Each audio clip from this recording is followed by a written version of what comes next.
Hey there. It's me, Eden. If you are new to the channel, then please subscribe to my channel and visit my Patreon page for early access, link in the comment, thanks. After 3 weeks of rehearsal, we traveled to Oregon to shoot some exterior scenes. Mrs. McGuire, Des, and I stayed at a nice hotel, and I commuted about an hour each day to the movie location. The shooting was completed by Friday and we returned to LA. When I got home, I found that Heather and Sherry had arrived for their visit. They had already had hours to get used to the house, but they were still gushing about it when I got there. "This is, so unbelievable, Crystal," Heather said. "We went swimming in your outdoor pool this afternoon, and I can't get over how big it is. And you have another one inside the house. This is just so unbelievable." "I can't get over the size of my bedroom," Sherry said, "nor the size of this house. It's like a palace." "It is, isn't it? Did Carol tell you its history?" "She said that it was built by some film star in the 1930s, but, wow. We thought that she was exaggerating, until we saw it," Heather said. "That was the truth. It was a bit run down when I bought it, but Mom spent months working with the contractors and it looks great now." "It sure does," Sherry agreed. "I love it." Mom came into the living room to tell us that dinner was ready, so we walked to the family dining room. During dinner, Heather and Sherry told us what they had been doing, and I told them about the movies and the television show that I had been in. I hadn't seen them in a long time, so we had a lot of catching up to do. After dinner, we continued talking until it was time to go to bed. Sherry and Heather came out to the pool as I was swimming in the morning. Having just arrived from back east, their internal clocks were still adjusted to Central Time, accounting for their early rising. I was used to getting up at this hour in order to be on the set early. I did 2 more times around and stopped for a rest. I climbed out and picked up my towel to pat my face dry. "The water's great," I said. "This is so cool," Sherry said. "You can just go out your back door and go swimming every day. And in the winter you have a pool inside." "Yes, it's a beautiful prison." "Prison?" "Sure. Not to keep me in, but to keep others out. Both of you, and Carol, will probably go to the beach and the malls over the next 2 weeks, but I can't go with you. I have to stay here where the bodyguards are, or I have to travel with one. Even when I travel, I have to avoid places and situations where I'd be vulnerable to attack by loving fans. People who have given up their personal freedom substitute those privileges with creature comforts. This part of California is filled with beautiful prisons. You make it all sound so terrible," Heather said. "I guess I do, but it's not really so bad.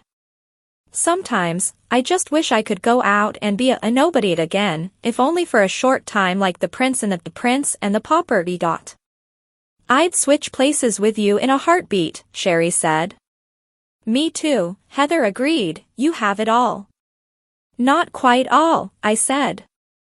Carol came out of the house just then, dressed in her nightgown and robe, stretching and yawning. She plopped onto a chaise and started making plans for the day with Heather and Sherry while I returned to the pool. When I was done, I climbed out and joined them.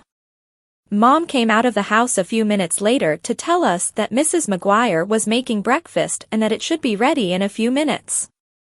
We all got up and went inside to the family dining room. Since I had to work during the week, Carol, Sherry, and Heather postponed the start of their sightseeing until Monday, and we spent the weekend at the house. On Sunday, Sharon came up to the house with the twins.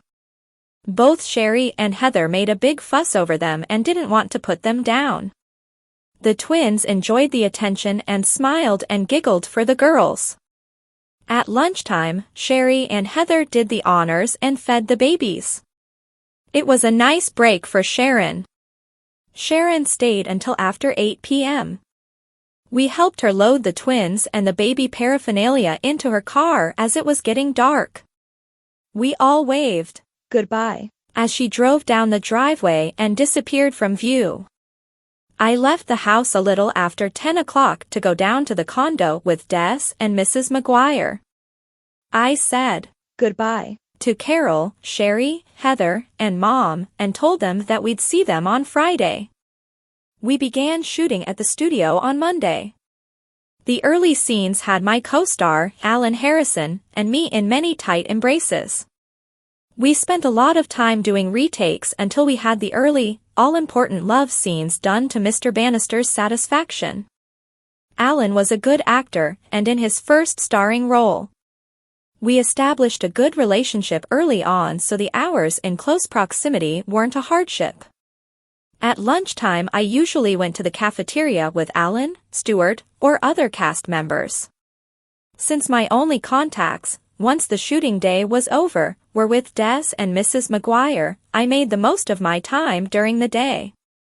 On Friday, I returned to the estate. It was nice to be home at the estate, even though I still looked upon the condo as sort of a home. With Carol, Sherry, and Heather at the estate, it almost seemed like old times. We spent Saturday at the house, but on Sunday we took a ride up the coast. There wasn't enough room for all of us in the one car, so Des followed along in mine. We drove as far north as San Luis Obispo, stopped for lunch, and then drove back. I left for the condo around 9 p.m. I told Carol, Sherry, and Heather that I would arrange for passes so that they could get into the studio this week. Sherry had expressed a desire to see the set. I was in my dressing room on Tuesday when Carol, Sherry, and Heather arrived at the studio. We drank tea and talked until I was called for my next scene, then we walked as a group to the set. The scene that we would be shooting was a confrontation between my father, played by Stu, and me. We had rehearsed the scene several times already, so we were ready to begin filming. I didn't have to show Sherry and Heather where to stand so as to be out of the way since Carol was with them. I took my place on the set and concentrated on getting into character as Stu took his place and prepared himself. The technicians worked on getting their equipment ready and made final last-second arrangements. When Mr. Bannister said action, Stu delivered his first line in a loud voice.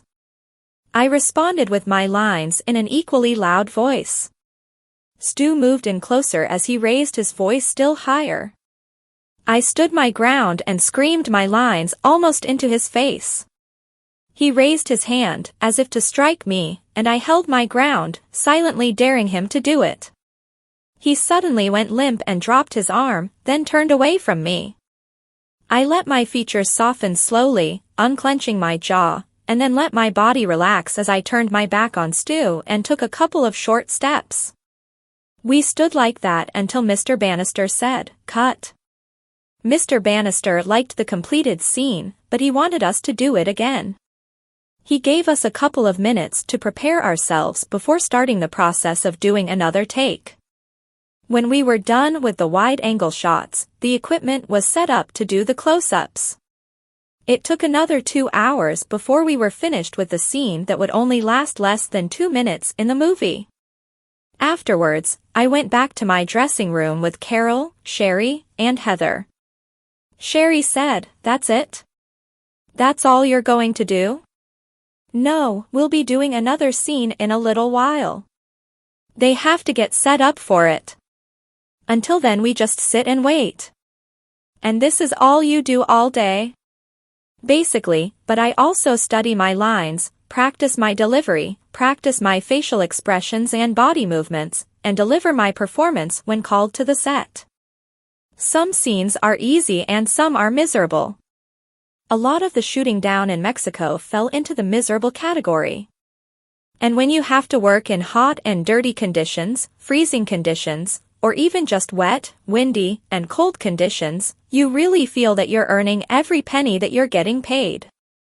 We talked about the various movies and television episodes that I had been in and gave them more instances where the life of an actress wasn't all that glamorous. It was almost 40 minutes before I was called to the set again, and then spent the next 2 hours working on another scene. When we wrapped for the day, I said goodbye to Carol, Sherry, and Heather. Mom was expecting them home for dinner and I would be staying at the condo. I would see them again on Friday night when I returned to the estate. Carol, Heather, and Sherry weren't at the estate when we arrived home for the weekend. They had gone to Disneyland for the day. I wished that I could have gone with them. I got up early on Saturday and went down to swim in the lagoon pool. Carol, Heather, and Sherry hadn't been home yet when I went to bed, and they didn't come down until almost 9 o'clock. It was their last full day here and they wanted to do something different. They had been to the amusement parks, aquarium, zoo, beaches, piers, and every other major attraction over the past 2 weeks. We sat at the breakfast table and tried to figure out what else they could do for their last day. After much discussion, Heather and Sherry decided that what they wanted to do was to go shopping on Rodeo Drive. We went to get ready and left about an hour later, taking 2 cars because there were 6 of us. Des was too large to fit in with the other 5, so he again followed behind in my car. I didn't wear my wig, just a pair of sunglasses. I had Des to protect me, and it wasn't like we were going to a mall. We parked the cars and walked along looking at the shops. Des was never more than 5 feet away from me. We entered a few shops and were surrounded by sales help within a minute. It wasn't the way that I liked to shop, which is why I had only come down here once before, but at least I knew that I wouldn't be attacked by mobs of fans here. They couldn't get through the salespeople. Sherry and Heather oohed and awed over the clothes that the salespeople brought to them. I knew that they had large clothing budgets, but they'd use them up in a few minutes if they started buying things here the way that they buy things in the mall back home. I was surprised to be recognized in stores where I had never shopped, while I was still wearing the sunglasses. I guess that the salespeople have an eye for spotting famous people. If they could do it, then I would surely be spotted in a mall. I wondered if they would have recognized me if I had been wearing my wig. We didn't go overboard, but we did purchase things in almost every store where we spent time. The salespeople centered most of their attention on me and I did most of the buying. I really did need the things that I bought. Mom and Carol went shopping often, but I rarely went anymore. It was usually only safe for me to go at Christmas because everyone was so preoccupied that I could go unnoticed with my wig. Besides, most people wouldn't expect a big star to be shopping in the mall. I had concocted a story about being a lookalike if anyone ever asked, but I hadn't had to use the story so far. Last Christmas, I bought lots of clothes for myself while Carol and I shopped. It was late afternoon by the time that we had completed our shopping and were ready to head back to the house. At least the traffic wasn't too bad since it was Saturday and the regular commuter crowd wasn't on the road. Carol took Heather and Sherry to the airport on Sunday morning for their trip back home. They had to return to their colleges next week, as did Carol. I would have gone, but it could have created problems, and then Des would have had to come also, so it was better that just Carol took them. I said my goodbyes at the house before they left. Sharon came up to visit on Sunday afternoon. The babies had begun taking their first steps and she wanted to share the joy that she felt. Mom, as always, had her camera handy and shot 2 full rolls during the afternoon as we played with the babies and watched them totter around the living room. We continued to make good progress with the movie over the following weeks. Alan and I worked well together. The only real problem occurred when I had to cry on cue during a close-up. While I could feign misery while acting, I just couldn't make the tears come. It was one of the things that I had always had trouble with, and had, fortunately, been spared any such scenes in the past. After a frustrating morning of attempts, we broke for lunch.